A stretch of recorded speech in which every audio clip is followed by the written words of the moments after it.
right, guys, we're ready to get started. We have our panel assembled, and I think you guys are going to have fun with this one because of all the different folks that are participating in the conference here. I think the folks to my left and right probably have the most at stake in making sure that we get this stuff right, because they have to pay for it one way or the other, meaning they're either going to pay PR or marketing or other firms to get this work done, or they're going to pay people inside their organizations to get it done. And much of what we talked about today starts to take on some really significant importance based on, how do you actually spend? Do you take $20,000 and put it here, or do you tend to spend $20,000 somewhere else? It's not just it's not an academic exercise. I mean, these are decisions that have to be made, which is why John and I wanted to make absolutely sure that we had this viewpoint of the folks who actually have to make these hard decisions, and hopefully both ways. So you guys, I was mentioning to Michelle that we can actually ask questions of the audience, to say, hey, we've got this problem, how would you solve it?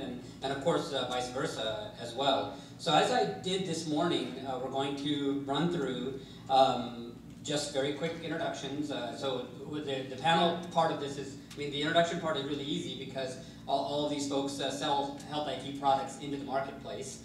So that's their common thread. But what we've really assembled them here for is to talk about those challenges and what's so hard about selling today maybe versus 5 or 10 years ago. What are some of the challenges of getting the right kind of help? Obviously, if these guys basically said, hey, we're looking for help, everybody here would want to. But what is that challenge? How do you know what the right kind of help is, et cetera? So what I was going to do again, just like we did this morning, is each person will do a quick intro on their background and talk about the introductory pieces. But then we're going to open it up very quickly to immediate questions, and if you guys have any, we'll start to take those. Otherwise, again, we've got plenty of prepared remarks, prepared questions that we can talk through. So we'll just start on my right. Michelle, we'll go ahead and start with you, and then go towards the left. And it's helpful that all the ladies are on one side and the men are on the other. So we have the ladies first. Thank you, Shahid. I'm Michelle Boucher. I'm the Vice President of Marketing at Medical Mastermind. We are an EHR, practice management, and billing services company based out of Baltimore, Maryland. The company, I have a big mouth. I don't know if do I need this? Okay. Ladies do need it. Yes. So as I said, we're an EMR and practice management and billing services company based out of Baltimore, Maryland, with location in Madison, Mississippi. Medical Mastermind is a company that's been around for almost 30 years. In 2010, we transitioned from our old management and ownership to new management and ownership, and last year we acquired a company with a brand new EHR practice management and billing service. So we have been, I've been paying close attention to the last panel, learning about how blending companies is working. And I've been in healthcare marketing for about 4 years, but I've been in marketing and in technology marketing for longer than some of the people have been around in this room. So with that said, I'm anxious to learn from you guys how you're going to help me today.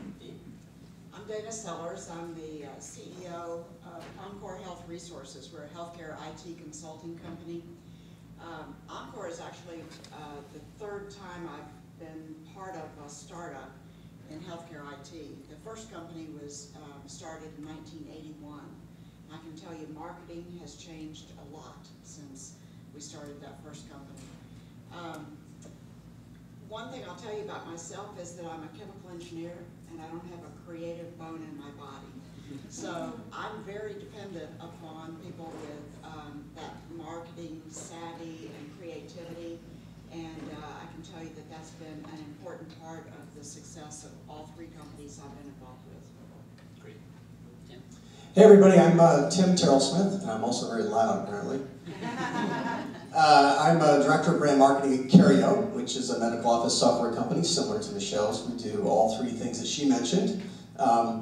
My background is actually an interesting one, is that I'm only 6 months into healthcare. So I'm a complete newbie, so I'm very fertile ground, if that makes sense to all of you.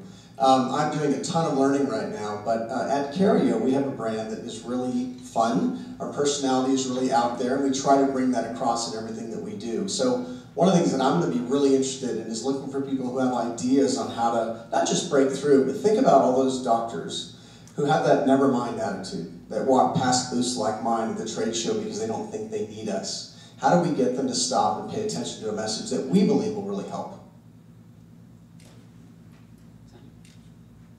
Hi, I'm Sunny Saura. I'm the co-founder and CEO of TalkBeat. We're actually based in Vegas, so it's great not to travel for a conference for a He change. literally came across the hall from his office here. Yeah, actually, it turns out I do have an office here, so it was really nice and convenient. So we are a startup. We started 3 years back, and we are a secure cloud-based communication platform. And we have a singular focus of improving care coordination and patient safety. Prior to TalkBeat, I, like Tim, didn't have experience in healthcare at all. I came from a gaming and casino background. So what a transition. That's great. And you guys can see that we're going to have fun with this panel. You've got a bunch of diverse backgrounds coming in, but of course lots of background, especially the two guys on the left. I mean, they've been doing this for a while from a marketing perspective, but it's been with other industries, and that's been really fun to talk to them about, to see what those challenges have been, especially Sunny's coming from the gaming side. One would think there's not a whole lot of similarity, but actually there has turned out to be. Well, I'm gonna pose one question first, and then we're gonna open it up to the audience, and that is starting again with our ladies on the right. Number one, information transparency. I think one thing you'll notice from 1981 to today is that what we used to be able to either fool people with or hide from or not share necessarily with our audience, we can't do anymore. Information transparency is definitely out there, and it's causing both good and bad things to happen. What are your thoughts on what challenges that causes from a marketing perspective at your respective organizations, and where would you need the most help from folks like the ones in the audience to help with that information transparency? And assuming you agree that information transparency is the core of the problem. If not, definitely push back on that, because the premise of the question may be something you don't agree with. So Michelle, on your side, information transparency, is that a core of the problem, or is it something else that causes so much noise in the marketplace?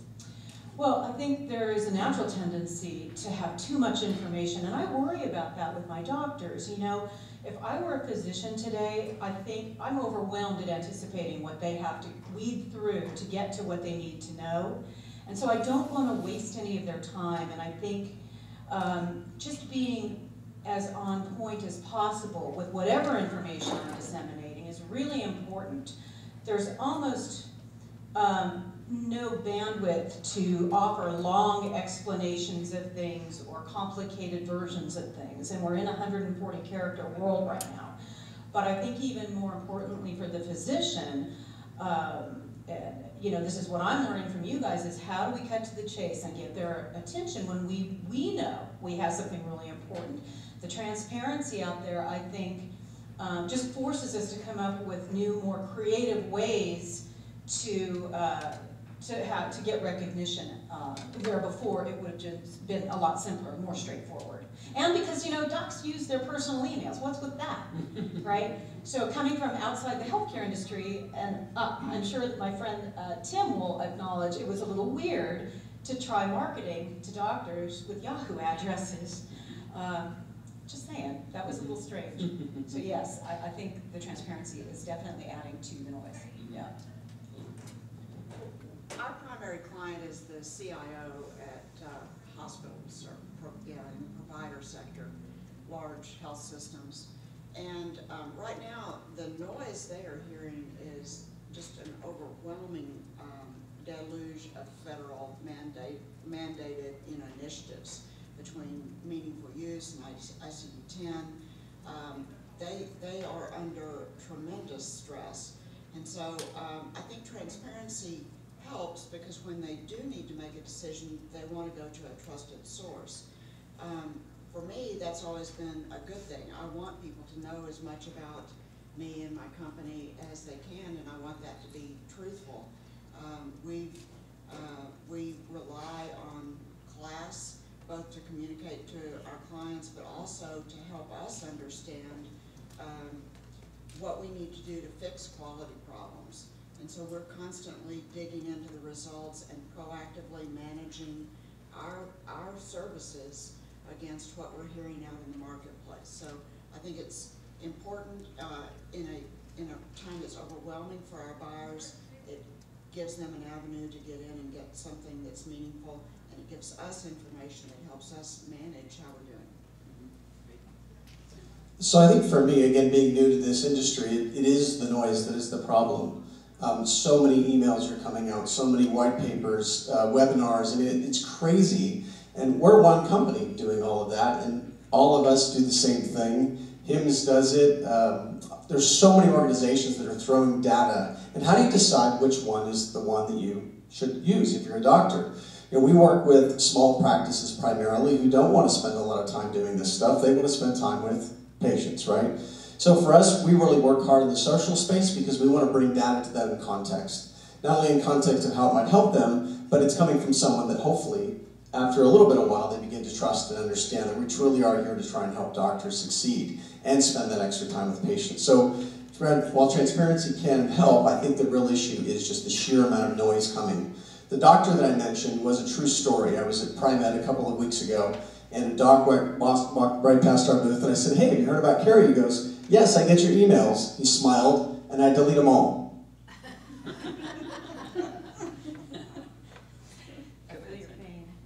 I think that's very true. I think that's really a challenge. I think it's important to be transparent, especially when I feel that there is a lack of a framework or ratings that someone can validate. So it's very difficult to, you trying to make yourself credible, right? Because it's like, how do you distinguish yourself from somebody else? So I think what I would like to see more is, some influencers or third-party validations or rating framework that really cuts through the noise and distinguish who are genuine versus people who are trying to be. Terrific. So I'm going to go ahead and open it up. Quick questions? These guys just gave you like 10 problems, so somebody's got to have at least a comment. There you go.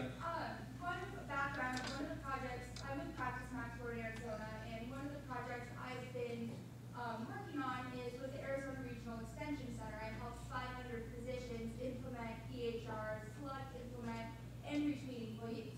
So we're sitting down at stage one where they don't want to take the time out of their day to sit down, look at all the different EHRs, go from 300 to 5, and then figure out why. And, they hate blocking out their schedule to do all of the meetings. What I would recommend to an EHR vendor is taking one of the most common codes that you see, one of the most common codes, so like a UTI, and having a video on YouTube of if you're a physician and, you are looking at our EHRs, what that's going to look like. Because if they can see that on their own time, they're going to be more inclined to say, that might be a good fit. They'll be coming to you requesting information, and it's going to be more fruitful because it's not just an educational process now. Now it's let's see how we can make this work for you and build a relationship. So that's interesting. So if you look at, maybe if you summarize that in the standard Clayton Christensen jobs to be done model, the classic article, I think what you're pointing at is a very good point, is that show what is their problem, what is the job that they're trying to do, and how your product would help with that. So I'd love for each one of you to comment on that. Number one, it sounds like an easy thing to do. It's obviously not trivial. Comments on whether that's possible for you, or if it's not possible, what kind of help would you need to make that happen? Michelle? Yeah, I think you really nailed one of the key things that we're working towards, which is always presenting from the doctor's perspective. It's always the WIFM model, right? So on the way here, I was reading an excellent book about how to put that into context in terms of changing the marketing focus internally, and that is really more of a problem-solving marketing approach as opposed to a here's my product and it's great. I think as marketers, we all know that intellectually, we know that book-wise, but it's easy to fall into the trap of the technology speak because unless you're constantly on the other side of the conversation, on the client side of the conversation, you get sucked into that just from your internal dialogues within your company. So I have approximately 48 videos slated for this year that we're creating. And every single one of them will be coming from the perspective of what job does this do and how does it help the doctor do his job better. And that can be from a humorous standpoint, it can be from a very simple, here's a one-off, one-issue fix that we know you need and this is how we do it. But trying to speak in their language on their terms so that, as you said, they can go in on their time and find what they need. So yeah, I'm in full agreement. So what do you think, Dana, from your perspective? So there's a complexity at the smaller positions, which just grows dramatically when you hit the health systems, which is what you're seeing. What are the kind of things, would something like that apply to you? If not, what would be helpful to your customers as you go talk to them? We've actually, I agree, if you can put it from their perspective and keep it simple, it helps. We've actually done several cartoon-like YouTubes that break down what is a complex data problem and how do you solve that. One of the things we've done, in addition to those cartoons that take a really complex subject and make it into something simple. One used to, remember Lucy, I Love Lucy, and the one where the machine is coming along, and chocolates, I think, and they're starting to pile up. Well, we used that kind of an analogy for e-measures and for meaningful use and how everything's coming at you and you got to, deal with it as it comes. So we've used that as a way to break complex things into simple ideas. We also use a phrase that we call, everyone's talking about big data, but we use a phrase we call smart, skinny data. And we're sort of the contrarians, that it takes too long and it's too complicated to get to big data, so let's be smart and use a skinny set of data. So we weave that throughout kind of our theme and try to keep it focused on what our clients are worried about. They can't even get, they're having trouble getting smart, skinny data. Big data is beyond them, so we try to deal with them at their problem. So what do you guys use from a distribution channel perspective? So in those cases, you've got the content, the YouTubes. How do you get the CIOs to be aware that that exists? Is it just natural? Is it serendipity? What are you doing to promote it? Well, we've used it in webinars to kick off a webinar. We put it on our webpage. We use it in presentations. In some cases, we've emailed a link. So we try to get it out there every way we can. And when you show up at a CIO and you're having a conversation, especially obviously if you show up, it's a fairly big deal. They're looking for. No, it's not a big deal. Meaning it's a larger deal than some others. But the question would be, do you often feel like they already know you before you walk in, or are you often having to tell them about yourself and then social media follows and some of the webinars follow after that? Because one thing we'd love to see is that social media is preceding a sales call, and that may make the sales call easier if it's doing its job right. Well, we have very targeted marketing at the CIO, so they usually know who we are in advance, but frequently what we're doing is having to introduce ourselves to others that they've brought to the table. So that's one of our challenges as you look at the coming year or two. We're finding that as we move past meaningful use stage 1 and ICD-10, more and more stakeholders are coming to the table for decisions, and we've got to find a way to reach all of them. And so, Kim, as you answered that, that's still a great question. We're going to cover that a lot of ground with it.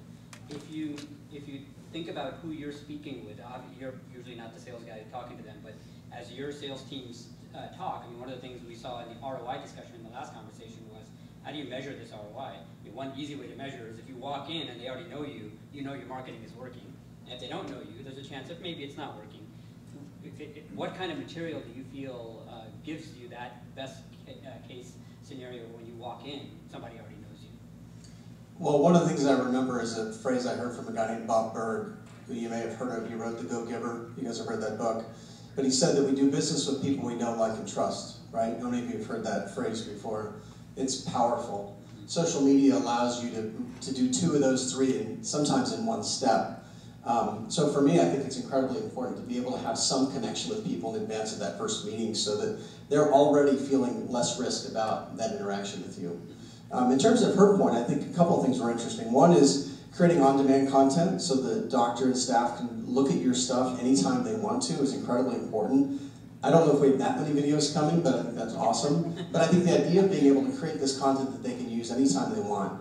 The reason that's so important is two things. One is that we did an in-app survey a couple of months ago, and 40% of our responses came either on the weekends or after 5 o'clock. That means that they're not doing any of this stuff during the workday, if you will. The other thing that's really important is something like that, I think, can help us at the middle or the bottom of the funnel, more so than just dropping people into the top, which content typically does. So I think it's a really cool idea and something we should all be doing more of. I think I kind of agree with what Tim is saying, but my challenge is I'm not sure when you compare that this videos or content is working, what are you comparing it against, and what is the conversion rate? I think I would like a little more insights into it because frankly I feel that contrary to what I'm seeing is most people don't have much attention span on looking at videos. Either they're looking for services. So the best success we've had is either people that have mentioned us on blogs and people that have actually reached out to on our website and filled out a form, and then we've been able to reach back to them and make it very specific to them. Because I frankly feel a lot of these videos are one-to-many, and it's not about you want custom, you really are looking for a customized solution. You're not looking for a generic canned solution. And I think a lot of these videos kind of miss the point there.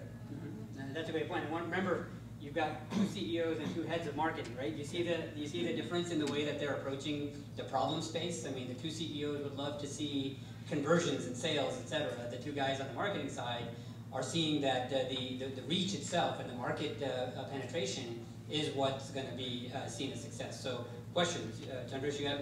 Yeah. So, continuing on that comment about feeding content, videos, and also what you said, which is the moving doctors up the value chain, showing them a lot more value. The problem I keep on hearing from my clients is they don't know what they want. Let me explain that a little more. They're going to say, show me how many templates you have. Well, if I have a video that shows them templates, their perception of what a template is can be so different from the way it is presented. So what is a template, and where does it apply? So that becomes a challenge when I have content that is laid out to them and ask them to pick what they want, because they're not sure, because they don't ask a question of, how do I solve this problem? They don't put it in those terms. That is where the biggest challenge is, because if it was that easy, I think other vendors would have produced a lot of videos by now. Mm-hmm. And that's a good point. I guess so the question is, so social media, because it's more interactive, it's more personal, we tend to start to narrow. So we go from broadcasting to narrowcasting in certain cases, which is good and bad. But I guess maybe what I'd love to hear from the panel here is, there's a set of things that you see being offered to you. I can create your videos, I can do a little social media for you, I can do this, I can do that. What are the things that you guys are really looking for that you wish somebody would offer? I mean, because, so if I think and say that I'm selling product X, so you've got services and other products that you're selling, other guys on the side here are fully selling packaged goods in most cases. What are the kind of things that you wish that you were being offered that would make that job easier for you? I guess, obviously you guys are going to see it from a marketing perspective, but the CEOs will see it from the sales, right? Because they have to, the board wants to know how much stuff did I sell last quarter, not so much how many people did I reach last quarter. Michelle, on your side, what would you wish you had? Oh, I wish I had a lot of things. I wish I had some help, that's for sure. I think it just depends on where I'm at in my marketing cycle and what we're trying to accomplish. Look, I think if you could deliver me, it's all about lead generation, right? I think the CEOs would agree that the more qualified leads you're delivering, the more sales you're going to close, the more opportunities you have to get in front of your target audience, the more chances you're going to have to deliver more sales. So if you could just serve me up all my target audience people in one room at one time and shut the door till I tell you, that would be great. But I think in reality, what I'm trying to do is deliver enough value that it's worth the doctor's time to talk to me. I am not out there trying to drive a demo from a tweet. I don't see the connection. So what I'm really looking for are methodologies and strategies and tactics that are going to help me communicate to my target audience, how their lives and their jobs are going to be easier and better. And I think that there's not one answer to that. I think there's a number of wonderful, excellent tools out there, everything from content to videos to animations to walking into a doctor's office with a big box of cookies and, getting the gatekeeper to let you in. We'll try any methodology because if it works, that's great. If it doesn't work, then I'm learning and moving on.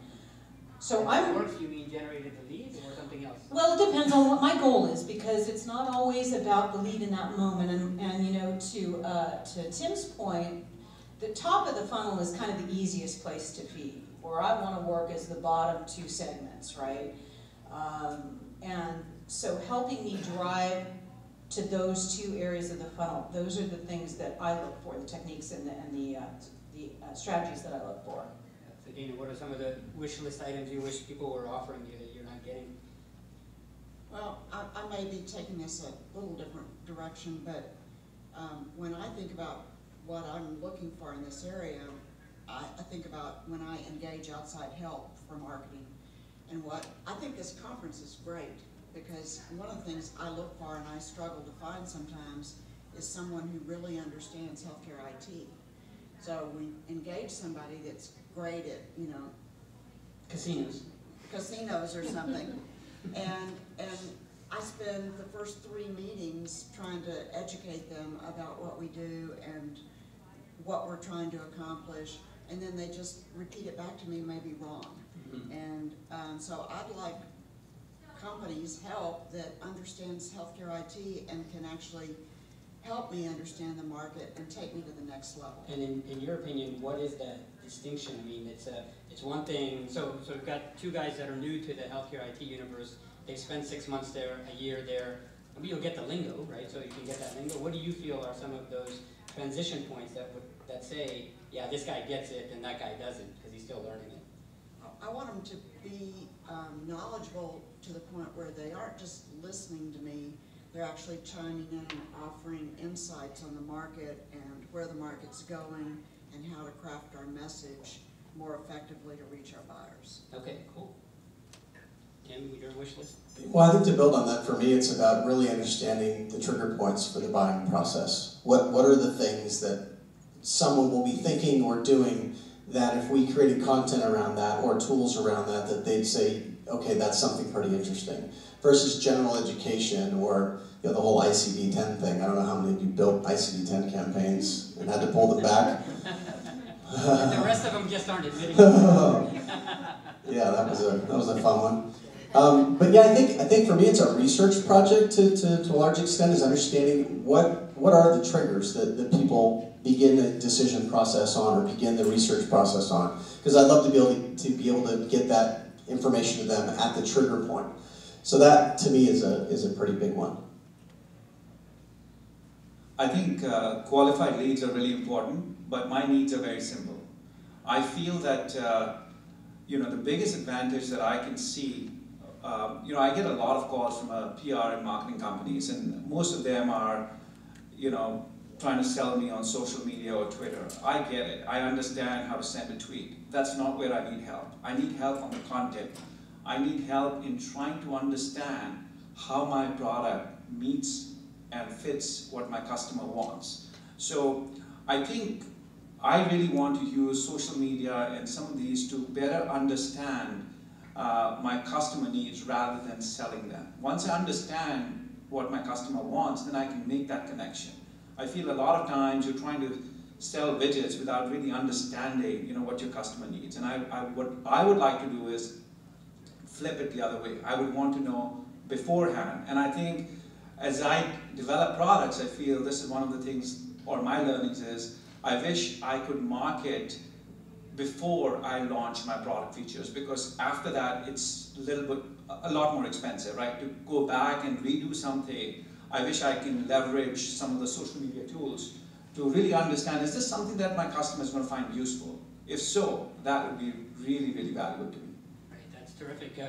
Other questions, if you think about what they're imploring you and asking you for is that next level. So other questions associated with that? Sort of a little bit of a broad question, but when you measure success, are the KPIs that you use in your marketing departments, do you measure them against your own internal benchmarks, or do you have industry benchmarks? Because in our case, for example, things related to the website, I can use all kinds of tools and see where we are as far as page rank and percentage of search traffic or referrals or direct, and see where we are in comparison with our competitors. That's not a problem. And same thing maybe with press releases and even with unique mentions, but with some other things, particularly when we get to qualified leads, I can't find any good benchmarks for a company in our space with our revenues for, all right, we've got this going into the funnel. How many marketing influence leads should we be looking at? What's the percentage of marketing qualified leads from the lead activity we should be looking at? What is the standard conversion rate to sales qualified leads, and then finally to close deals in our space? And I mean, I can look at some that are general for marketing, but in healthcare IT, I can only measure it against what we've done in the past, but not what are established benchmarks. Yeah, that's a great question. So just to help the panel out, a little background, what are you selling? RCM, right? Okay, great.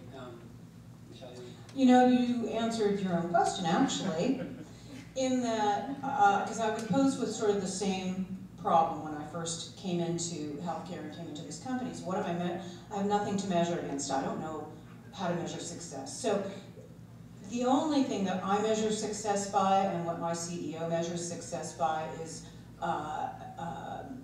achievement over prior years, right? That's all we do. And so we set goals based on what the company revenue goals are, what the customer acquisition goals are, and the conversion rates. And I'm particularly keen into the customer acquisition and the conversion rates, because the sales numbers will come, right?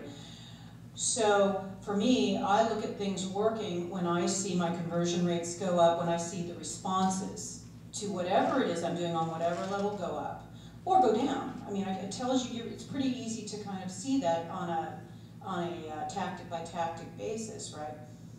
But in terms of just, I know it's a natural thing to want to be measured against some standard so that you can get an idea of where you are based on how everybody else is doing. It's particularly natural when talking to CEOs. It is, because the CEOs have that same question they're posing to you, right? How do you measure up against everybody else? But I think really in reality, you can only go by the history you have. And so, for example, I can tell you that in 2013, we tripled our revenue.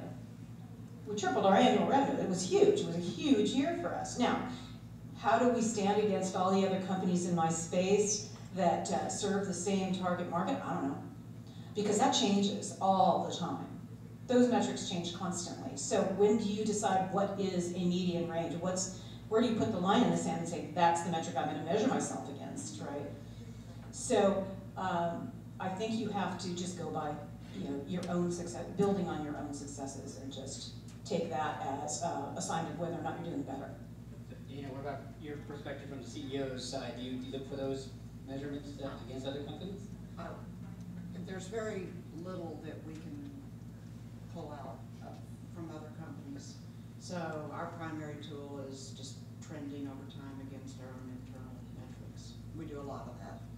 And and I'm going to let Tim and Sunny answer this in a second, but do you feel, Michelle, that so all three of you guys actually, the three of you are in RCM, right? In one respect or another. I think you're pure RCM. These guys have EHR plus RCM. Would you be willing to share your numbers with each other? Which numbers? That's the question. So would you be, so in other industries, the reason why we have the measurements is that competitors are willing to share their growth numbers, their target numbers, etc. Is that something that would be reasonable for us to say our level of sophistication in the market is growing enough to where we believe and understand that co-opetition, not just competition, is the name of the game, and it's going to be what we live with. So would you be, let's make it really, really simple. She just shared tripling of revenue. That's now your KPI, right? Because if you, so, there you go. And I think that, and in reality, that's what we have to look at, right? Because if we're willing to share and have these groups, like for example, you know, the EHRVA, the EHR Vendors Association, HIMSS, of course, is put together to do that. I think we should ask, you know, Carrie's not here, but we could say to, you know, HIMSS to say, here are some KPIs, why don't you guys go do the research? HIMSS Analytics can actually prepare those KPIs. You can go to research and analyst firms, that whole conversation we had this morning from class and others to say, well, what are those KPIs that we can start benchmarking us against? And that may be, so if somebody offered it, I bet Dana would say, sure, you know, if somebody is doing this. Now they may not want to go do it themselves, because that's a lot of extra time and effort, but it seems like there might be value in getting those KPIs in that share. Right. I think there would be value in that as long as it was A, anonymous, and B, it was all measured against the same. So my revenue is not indicative of my RCM revenue, right? So that has a different range of increase than perhaps the overall company revenue.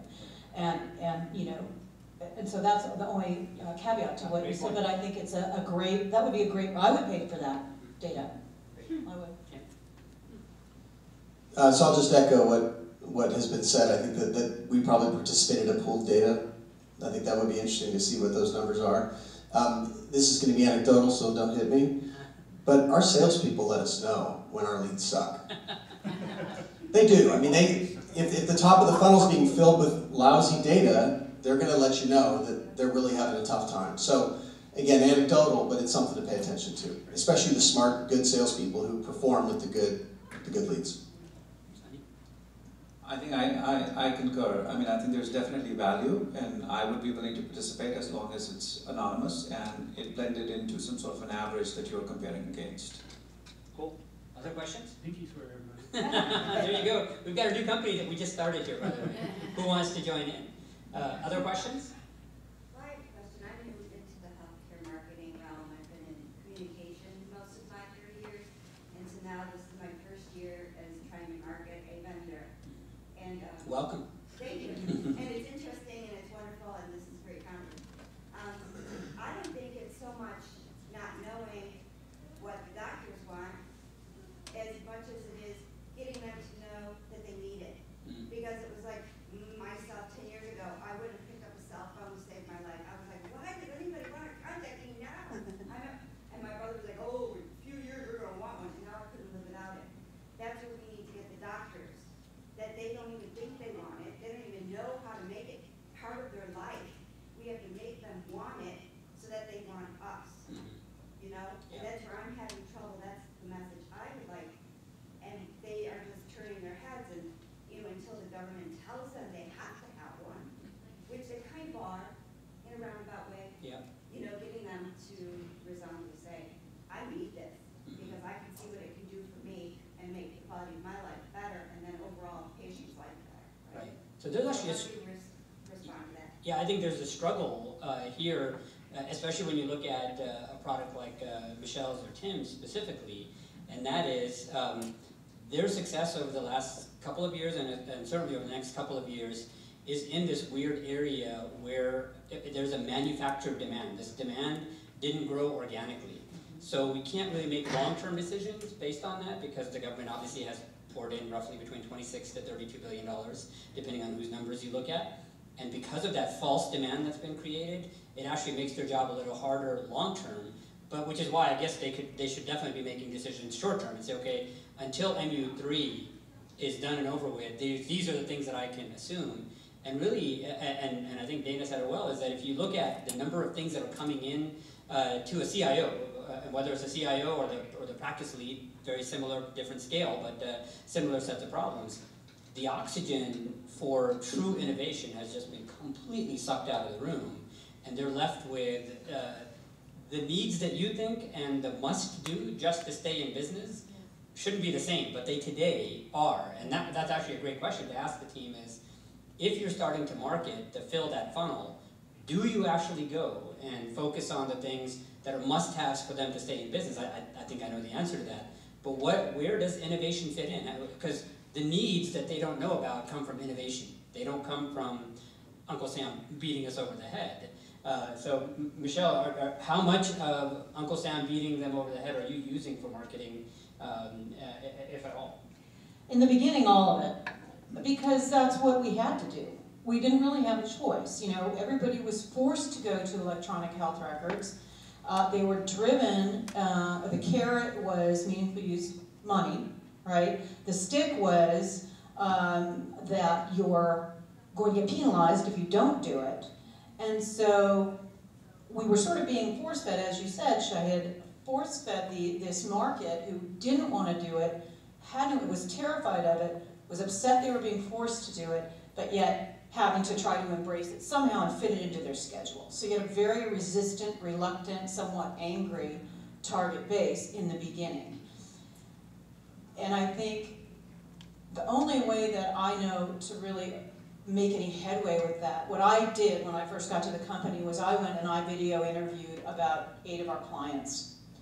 And I spent a lot of time trying to understand where they're at. You know, they had already implemented, these were clients that were already existing, and getting their perspective on it and trying to understand what benefits did you really realize and what would you tell another doctor about this, and, you know, talk to me about what didn't work for you, and you know, how as a vendor I can make this easier or better or what have you. So that was my approach, was that I went and got stories from peer to peer, right? And I had the doctors talk to the doctors. Because what do I know? You know, I'm coming in from, I had a baby boutique online prior to this. What do I? So healthcare for me was really new, just like with Tim. You know, you have to really get in there and understand who you're talking to. So I just kind of let them lead. And from their pain points and their stories, I was able to craft messaging that over time, look, it's reach and frequency, reach and frequency, reach and frequency. And it just takes time and multiple methods of input before that message, you start to get a groundswell and things start to shift over. And now, there isn't a doctor who doesn't know what EHR is. Most of them, not all of them, are on maybe their second one or going to their second or third or fourth. So now it's a whole different set of messaging. But, yeah. Dana, your perspective on, is it easier to sell to a market that's being fed regulations, or does that really make things harder? Well, I think it makes things harder because it's distracting them. What we've always focused on with marketing is that the biggest thrust of our marketing is around what our brand and the perception of us long term, not short term. So we do very little marketing around, you know, the top issues of the day. We're constantly trying to position ourselves for something we think is going to be big 5, 10, 15 years from now. Because we think the market for analytics and for getting value out of your data is the next big wave. That's what we want to position ourselves to be known as, and that's the focus of a lot of our marketing investment, not the next big deadline. Interesting with that statement is then you may not actually be talking about the things, which I'm kind of surprised about, but happy to hear that it does happen, is you're talking about something that they may not actually be interested in at that time. So how does that work? One of our core kind of principles is that we want to lead the market, and we think we're on this big wave that's coming, and we want to be out a little bit ahead of our market. So we're constantly trying to be we use a lot of thought leadership, and we're starting to use different vehicles to get that out there, but we're trying to be seen as a leader and a thought leader in the industry. And those thought leaders are your company staff that are becoming thought leaders? Our consultants, we ask them to do a lot of thought leadership stuff. Oh, very nice. We have 5 different marketing tracks. One is external, which is getting word out to our target buyers. since we're a consulting company, our product is people. So we have an internal track that just constantly is marketing to our own people to keep their knowledge of the company and their satisfaction up. We market to external candidates, recruiting candidates. And then we have a couple of other tracks. We have a track that we call the Buzz, which is social media and everything, to kind of just keeping people excited about the company. And we have a thought leadership track, and that thought leadership track is becoming more and more important. And in those cases so I think that's a great idea to use marketing in a traditional sense of real branding and taking the prospect where you want them to go instead of meeting them where they are, which is great. Was there a point where that became more successful than it was in the past, and what was that you guys did to make that possible? It was just time has done it. It's time. We won't tell everybody. Tell us the secret. It's hard. You know, we've actually struggled with how do we brand this thing, getting value out of data. So I don't think we're there yet. Okay, good. And so, Tim, you guys at Carrio are definitely out there. I mean, the way that, especially you just raised a bunch of cash, so it makes things a little bit easier. But so you're out there now using that cash to really do that fun kind of branding you're talking about. Is that working?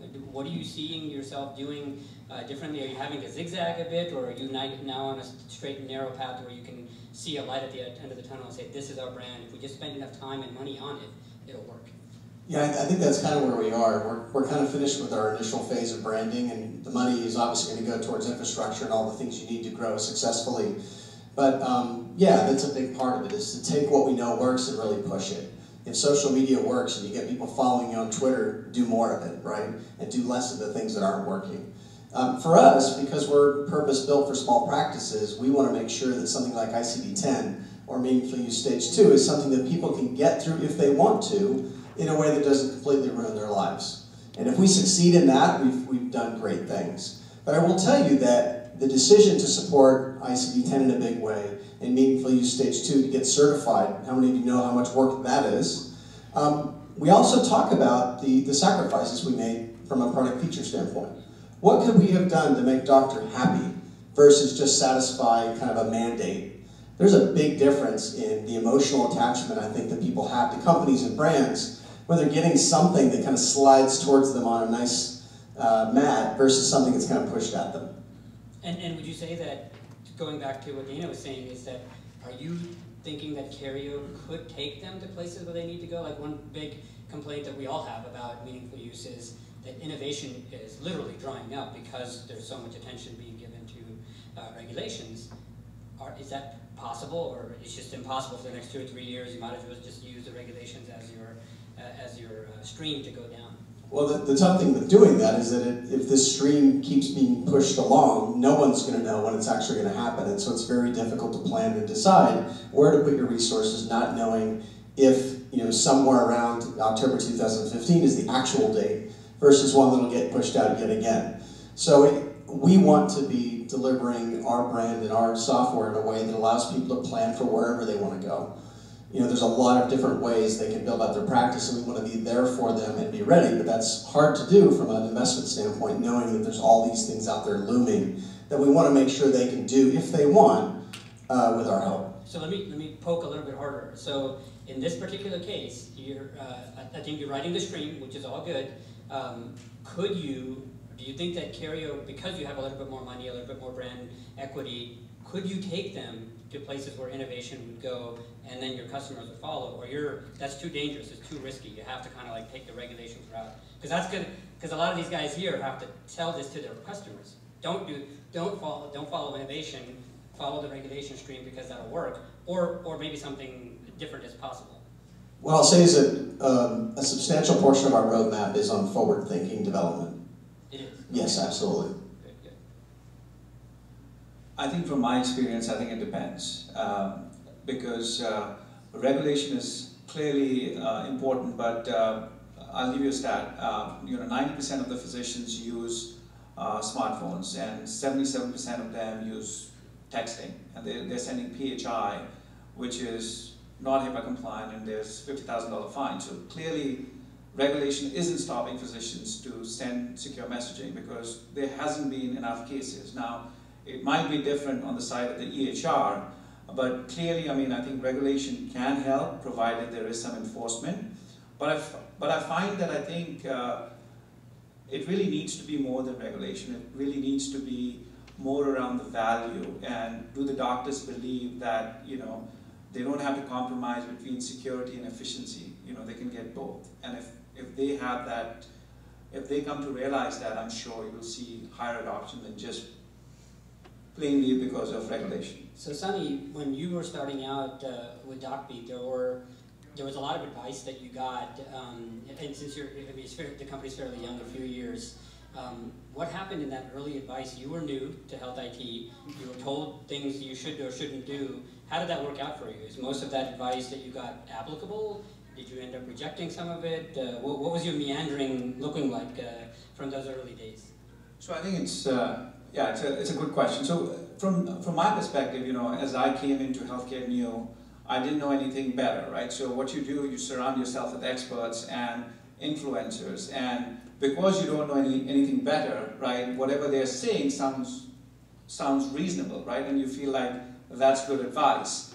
And I think one, you know, my only advice back would be that you need to treat influencer or expert as N of one, and you have to validate that as hypothesis among your customers to see whether that really is applicable or not, right? So in some cases, you know, we built in features that we thought would apply mainstream, and we found that wasn't the case. So I think in some cases that was helpful advice. So I think what is important is to validate a lot of the hypothesis, and that's really where I say is that one of the things that I feel that really would distinguish is before you add a lot of the features because someone's complaining or somebody wants it, is to see whether that's really going to drive behavior change, and is that painful enough that someone's willing to pay for it. Otherwise, it's just a complaint. So,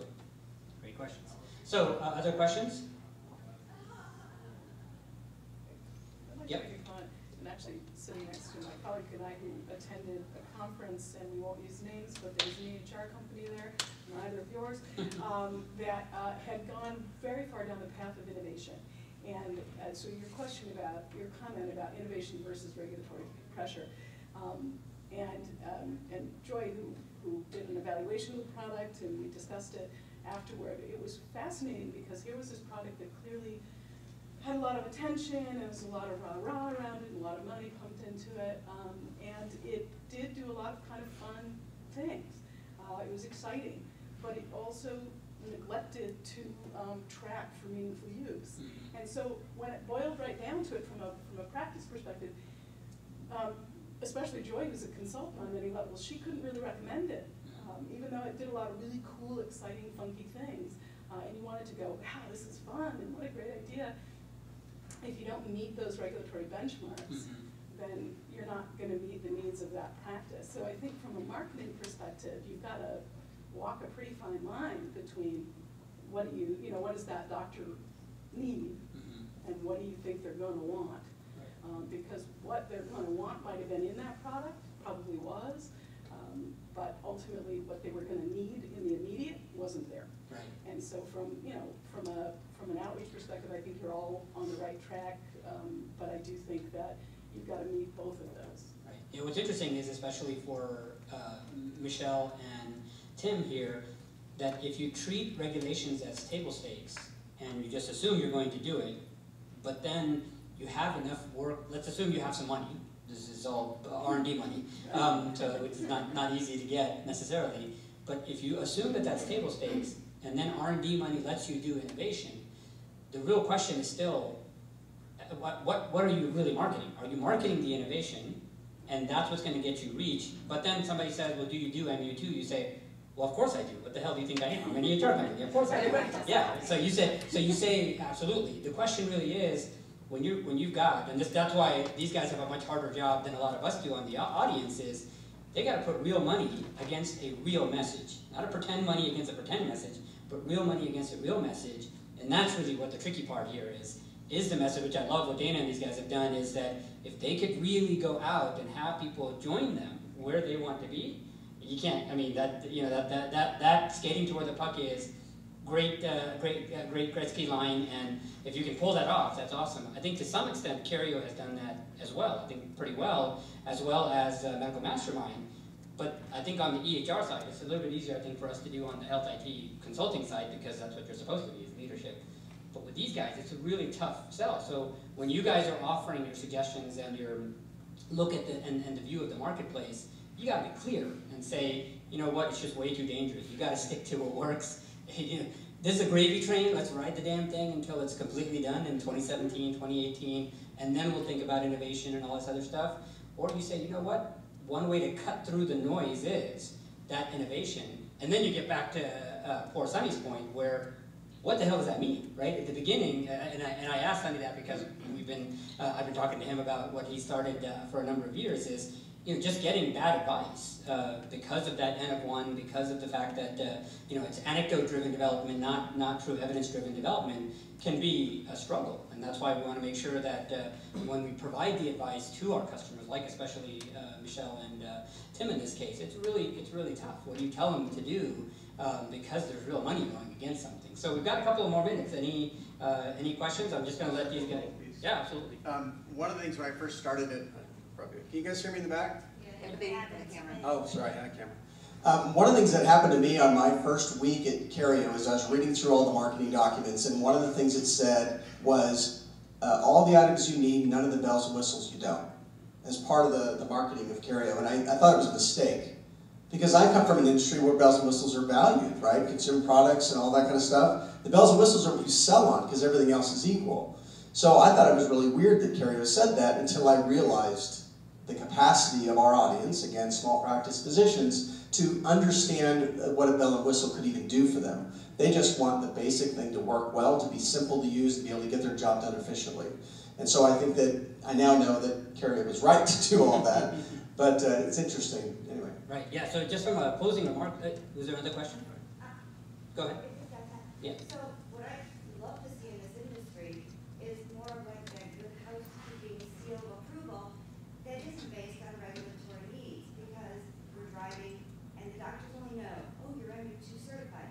None of my clients do MU2. They're all outside that realm. It wouldn't even matter to them what we are. But that's the gauge on which they can only judge us by. So we need something else in the industry, unbiased, to take these products, work with them, say they're the best for this maybe segment of the market, and then send them out with your seal of approval, rather than, I think, the government driving, because then we are losing innovation. We will take everything out of our product when we put it to market after MD2 for all our clients, because they don't need it. Yeah, it's a great point. So I think that's a great point. So I'll let each one make their concluding remark with this overarching question, and that is, this morning we talked about analysts. And so what do each one of you think about analysts, ratings, et cetera, how valuable or useless you might think it is, knowing that you're being recorded. So, just joking. So what do you think about that? And that would provide then input, I think, directly to your question is, would that actually help? Do you think that the customers are looking for that? And do you, like, do people pick a Carrio or a MedMastermind because of your class ratings or MD byline ratings? And so just conclusion from each one of you on that particular question. Yes, it matters, and I want as many awards and rankings as I can possibly get. One of the examples, and I'll just put just one example out there. When we started marketing this past year as a United company, to get above the clutter and the noise and everything, I decided to do a narrow and deep campaign into two specialties that we were very, very good at: otolaryngology and pediatrics. We just soar on those two. And we had won the 2013 Black Book Award for the best EMT EHR in the country in 2013. I played that for everything it was worth and drove hard into those two specialties because we had something to offer that others didn't. And I think just leveraging the endorsements, the external endorsements. You think about how you buy. If you go to Amazon and you're looking for a pair of golf clubs and you see a 5-star rating on one set and a 3-star rating on another set and a 4.5-star rating on another set, where are you going to go? You're going to go to the 5-star rating, right?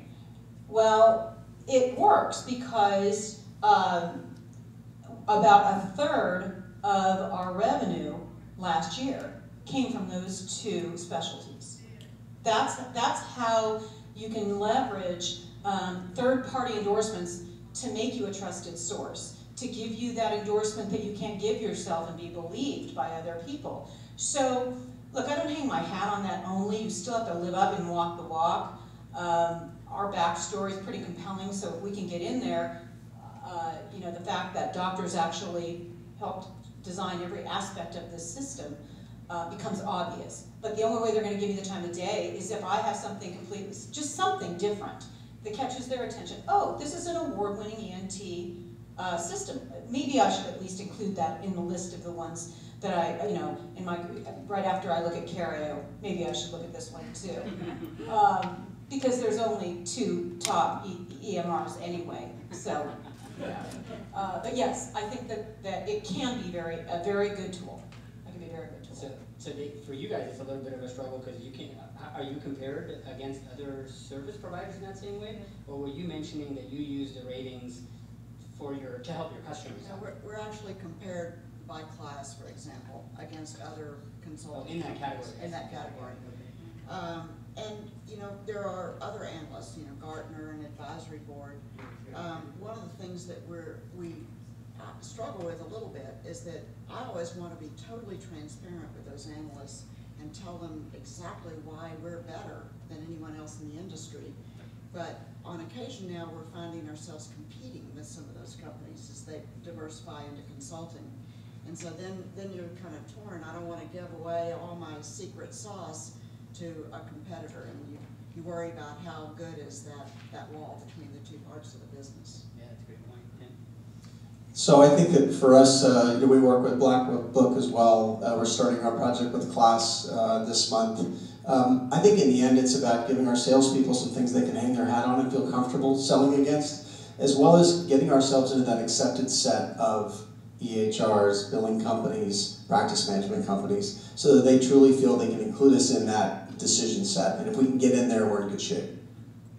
And Sunny, just from the last word perspective, you guys aren't class rated because the category doesn't exist, or is too small? Okay. So what would you do to help class or others understand that they should rate you, or if you want that at all? You know, I think rating is good. It definitely provides some credibility. I was definitely approached by Gartner last year to say that they are planning to look into the secure messaging space, and they are looking to rank because there is now growing demand.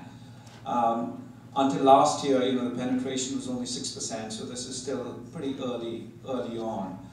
But I feel that, you know, I think ratings are good. I think it's something that, like Tim said, it gives salespeople a hat to hang on to. But in my opinion, I think the most important thing is customer feedback and ratings. And I think in the day and age that we are, I think it's less and less about the cycles it takes for a lot of these ratings. And I think people are more moving to rankings and rating, which are a lot more coming from customer feedback. And I think people are looking at, you know, how the app is being reviewed, what people are saying. And I think that's a little bit more, I would say, less bias. So. Great, I appreciate that, and we're just a couple minutes over, so I appreciate, let's give everybody a quick round of applause. They each did a masterful job. They each have their checkbooks here open, ready to write out some checks, so please do catch up with them in a bit. All right, see you guys, and hey John, we're up again at 4 o'clock, right? No, 45. 3:45? Okay, 9 minutes. We're up next. Hey, thanks guys.